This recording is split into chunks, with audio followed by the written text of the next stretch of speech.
Welcome, everybody.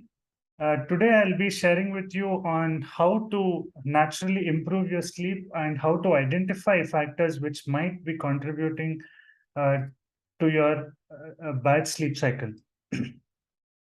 So, first of all, why do we even want to look at sleep, and why do you think this is related to chronic diseases? So, you must have heard about various uh, health advocates who talk about pillars of health, and they include sleep as part of one pillar of health. This is because even if you look at how God has created us, we spend one third of our life in sleeping. So, by nature itself, it shows that sleep is absolutely essential for us.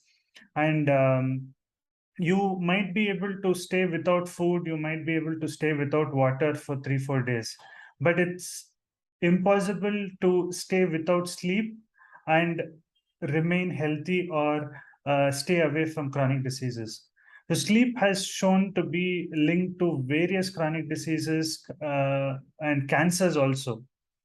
And it's not just physically, but mentally, emotionally, and anxiety, and even many of the psychological disorders have been linked with less sleep.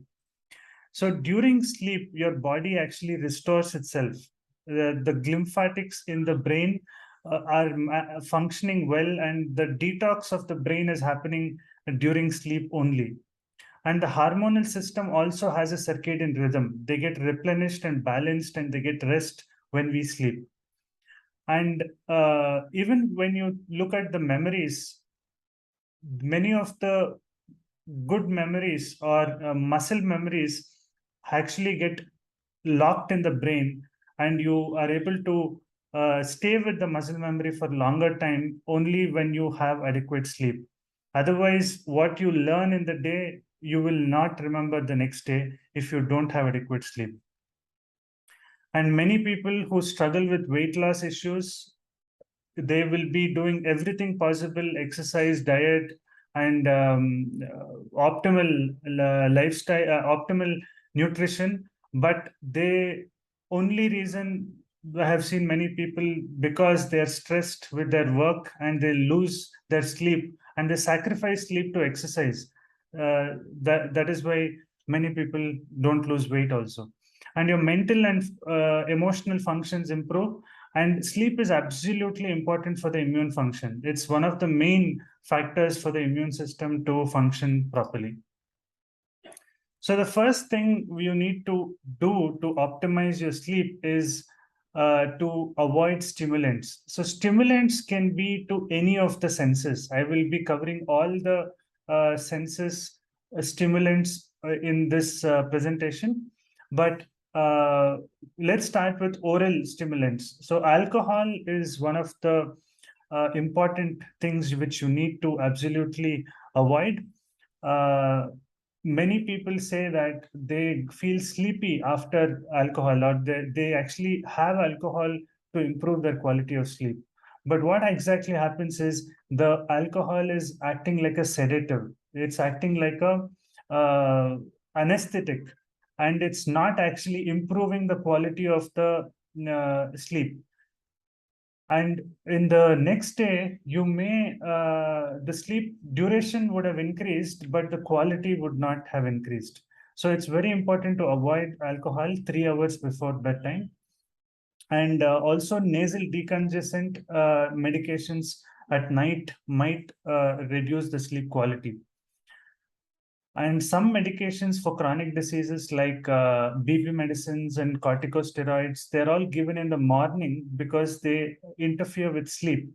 So if you continue to follow all the lifestyle diseases and still you're not optimizing, then probably one of the medications also has to be looked upon if they're disturbing the sleep.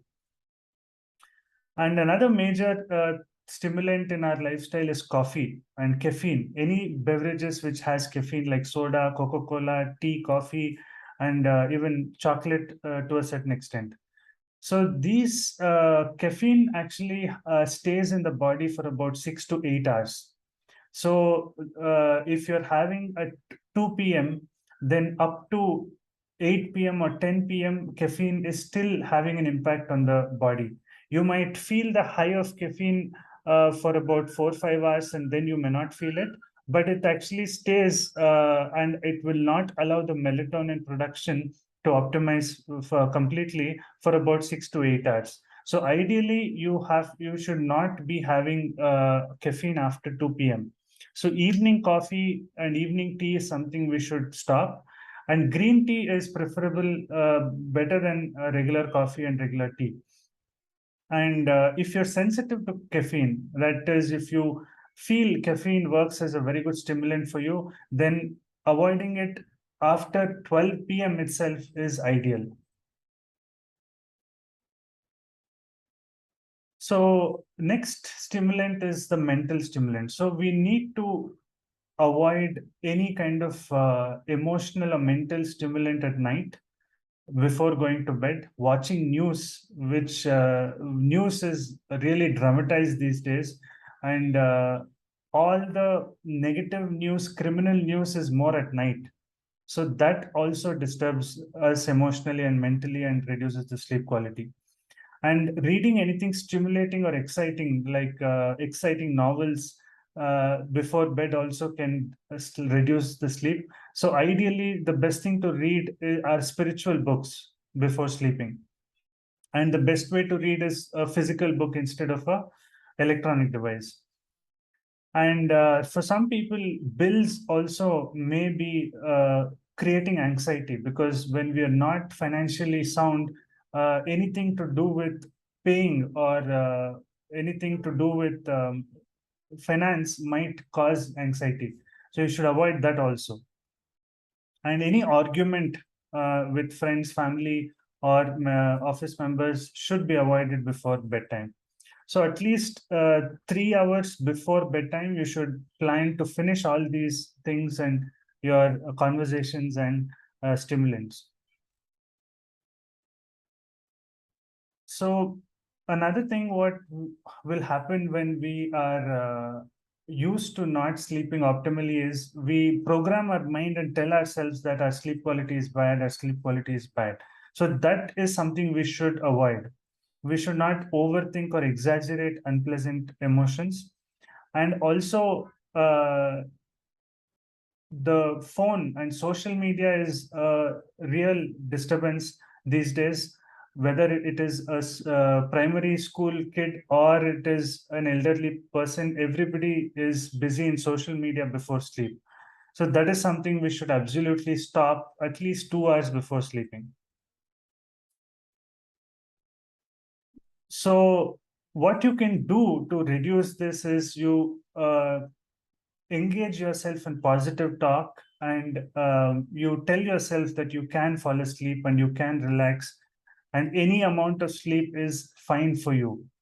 Another thing is, we think, okay, we have read in news and doctors that 7 to 8 hours sleep is absolutely necessary, and when you're not getting that amount of sleep, also might be getting anxiety, might be making you anxious.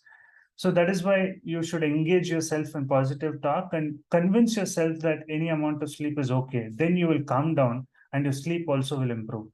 Writing a journal is a great practice that will help you remove your unnecessary thoughts out of your mind before sleeping. And another thing I would always recommend all my patients is to practice relaxation techniques, especially yoga nidra, before sleeping. And even simple mindfulness practices and breathing exercises will help. So next thing we need to do is schedule and plan our sleep, because uh, anything which we need to enforce in our habit system into our lifestyle, we need to create a system where it's easy to follow and it is effortlessly that happens. So you need to create a sleep routine. Sleep routine are the things you do before sleeping, so that you are acclimatized to this. And for example, if you start winding down by dimming your lights, reducing your lights, and brushing your teeth, and you do the same things consistently daily, so the first thing you start doing, your body will understand that, okay, you're preparing for sleep, and it will optimize. So every day you need to do the same routine uh, before you sleep.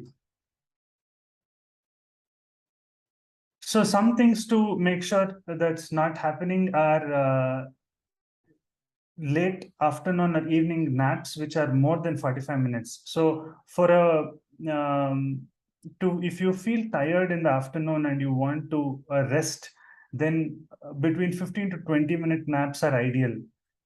So that you don't get into complete and you don't finish a sleep cycle in the afternoon, then you will get adequate rest in the afternoon and it won't disturb your night sleep.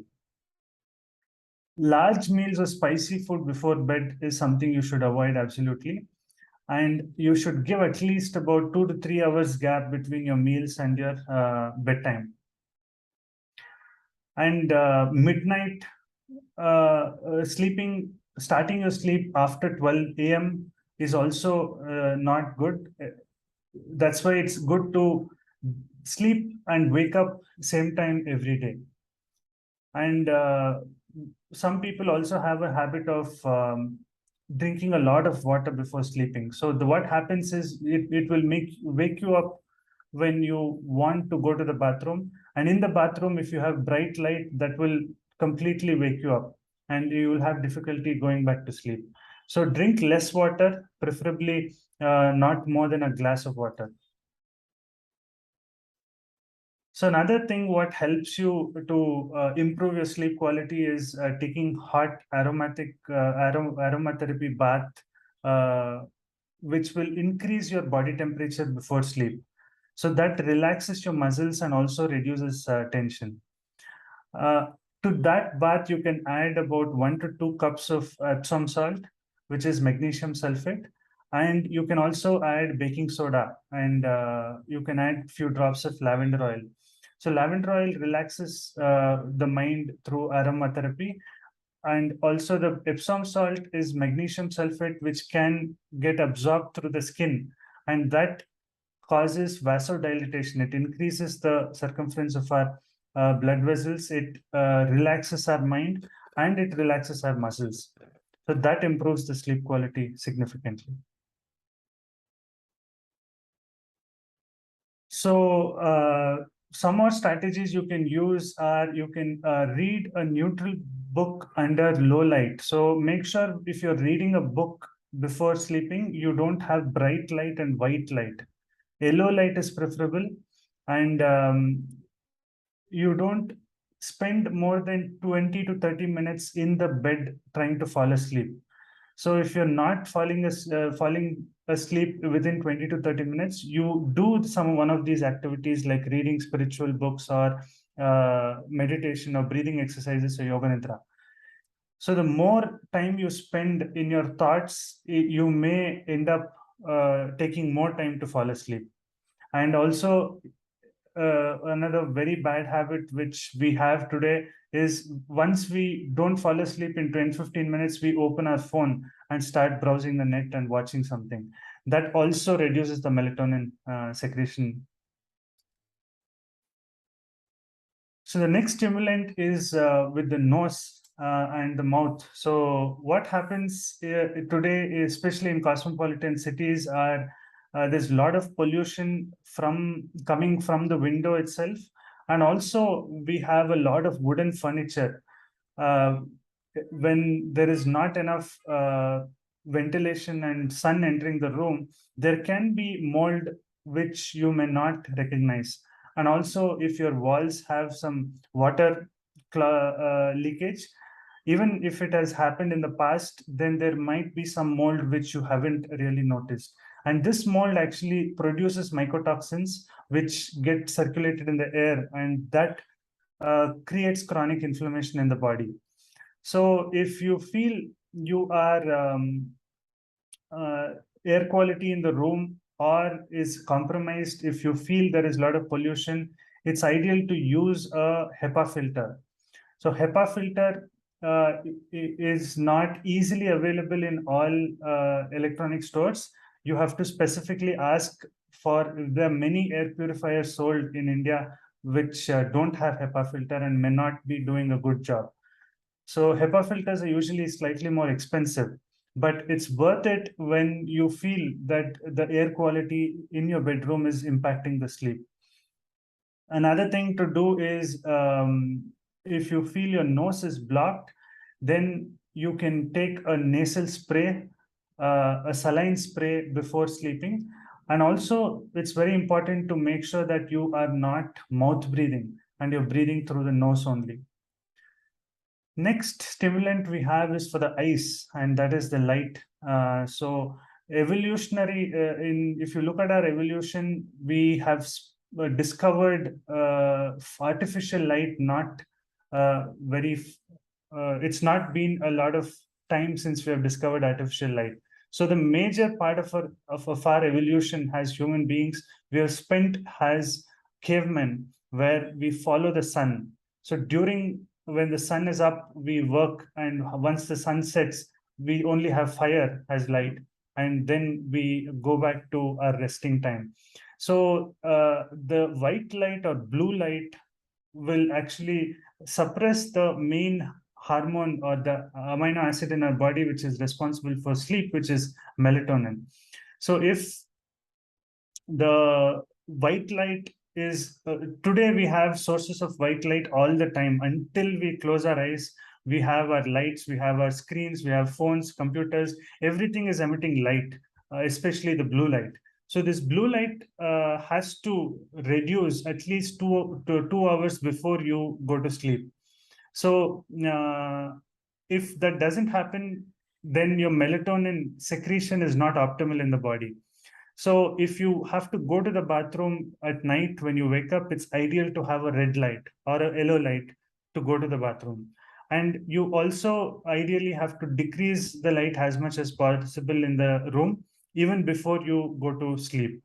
And if you feel the external street light is bothering you in the room, it's better to use a black curtain, which will completely blind your window and create complete darkness. So, like I said, you have to refrain from turning on the major lights at night and have a smaller light. And even if you have some small clock or AC which has a blinker or light coming in, you should make plans to switch it off or put something to cover that. And if some things are not under your control, you can always use a eye blocker and eye mask to completely create a dark environment. The next stimulant is for the ears, which is sound. So we have to avoid irritating noises at night. So you can use earplugs, or another thing which our brain can get used to is when there is a low grade of mild noise, which we call the white noise. So sometimes the air purifiers or the ACs also can be a white noise generator and may not actually impact your sleep when it is very small and low frequency noise and it is continuous. So if you feel that some noise is troubling you, it's better to switch it off and get rid of it. Next aspect is the temperature. So an ideal temperature of the bedroom should be cold, and you use a blanket. So that is an ideal situation. Even evolutionary, our body will have optimal sleep. And this is mainly because during sleep or at night, our internal body temperature will be at its lowest. And it's the same until our cortisol starts increasing in the early morning. So about 4 to 5 hours initially during sleep, your temperature will be low.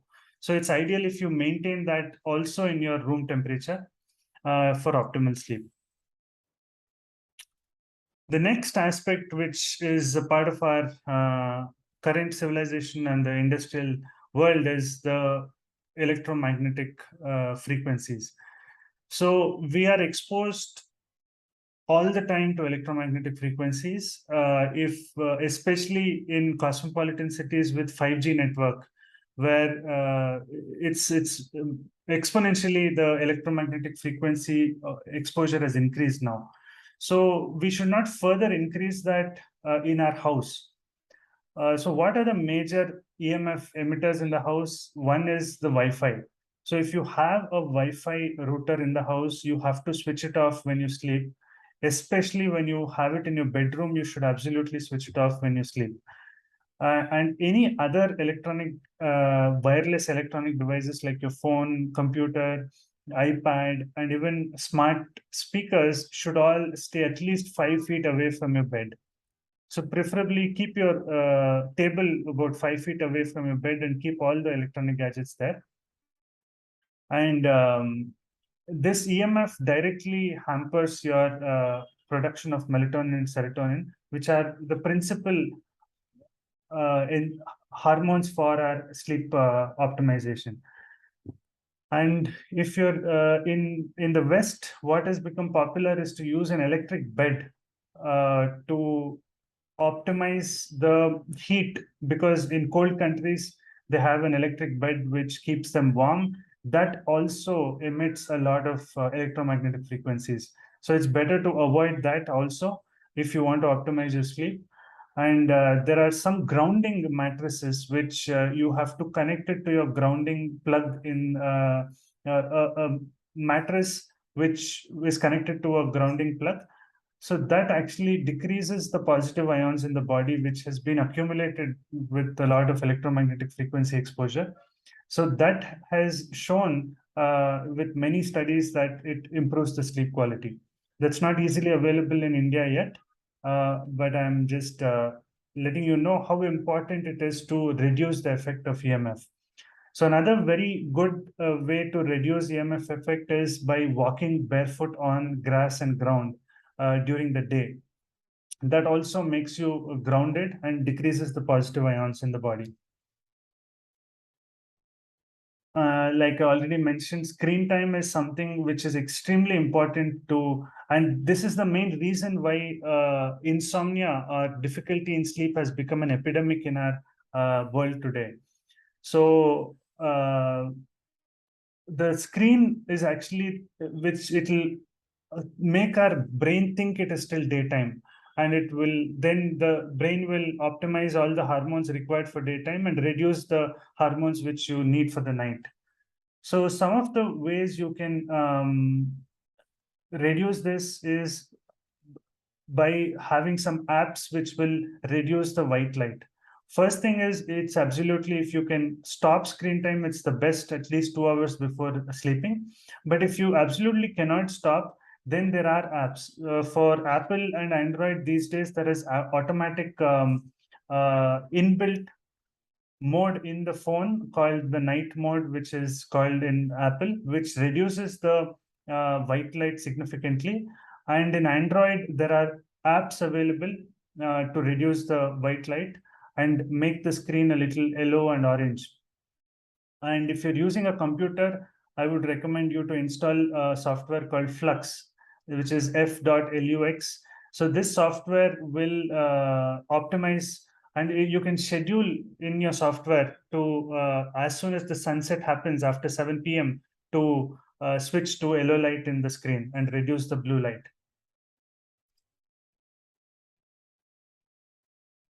So ideal position to fall asleep is in the side, because when you're sleeping straight, your tongue is putting some pressure on the epiglottis, and there may be a little compromise in the airflow for people who are a little obese. So even though sleeping sideways is ideal, but just using a pillow between the legs and using a pillow for the neck support will further improve your sleep quality when you sleep sideways. So even after you do all these things, if you feel that it's not ideal, then you can take a natural supplement. The most natural way is to have a chamomile tea. which is a herb which relaxes the brain and also improves melatonin secretion. You can directly take a supplement of melatonin. Between 1 to 5 mg is ideal, and it's a small dose for sleep optimization. And you can go up to 20 mg if you want to, if you have dependence on drugs for falling asleep. And in terms of magnesium, of course, magnesium sulfate is something which you can use as in your bath, or you can mix magnesium sulfate in hot water and soak your legs for 15 minutes before sleeping. But if you're taking a supplement, magnesium glycinate would be ideal. And the aromatherapy lavender oil is very effective in relaxing the mind.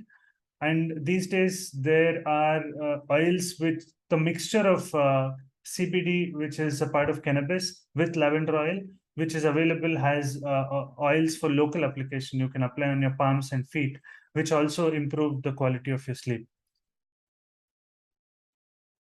So, what can you do during the day to make sure that you get good sleep? So, one absolutely necessary thing is to get good sun exposure, especially in the morning. As soon as you wake up, you have to go into your balcony or to the terrace and have a good sun exposure. Even if you don't have time to exercise, it's okay. Just go and spend 2 to 5 minutes at least in the balcony or in the terrace, so that your body is getting all the light and your brain is realizing that it's daytime and your hormones are optimized for daytime.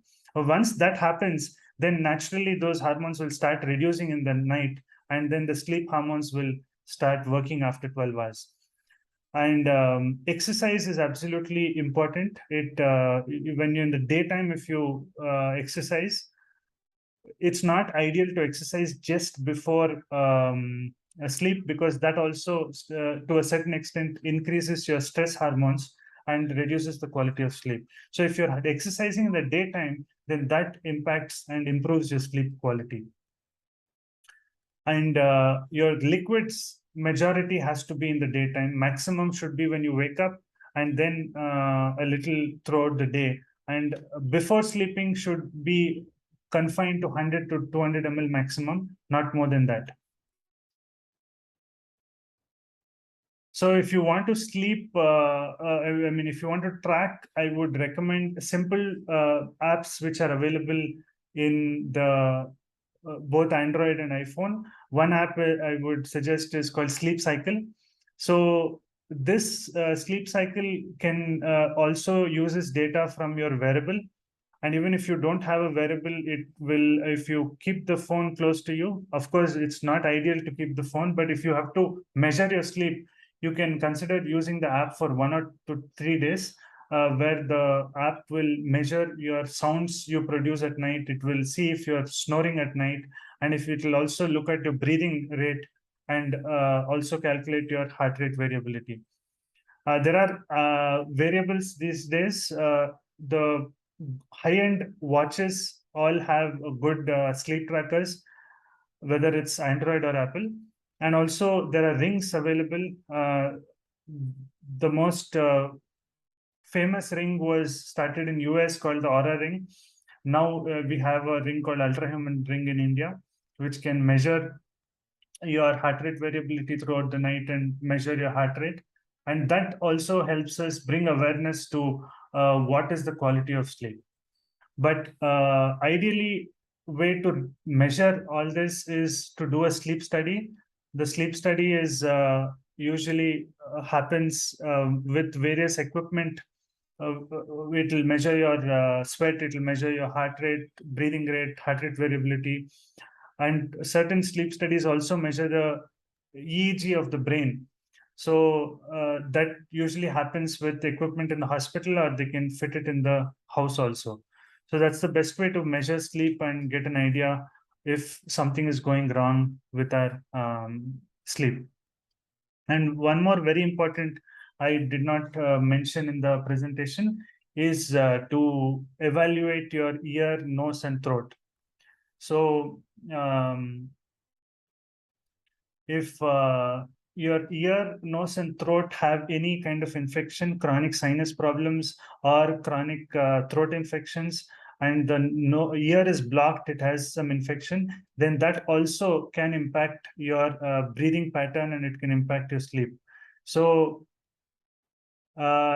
this should be done once after the evaluation by ENT doctor.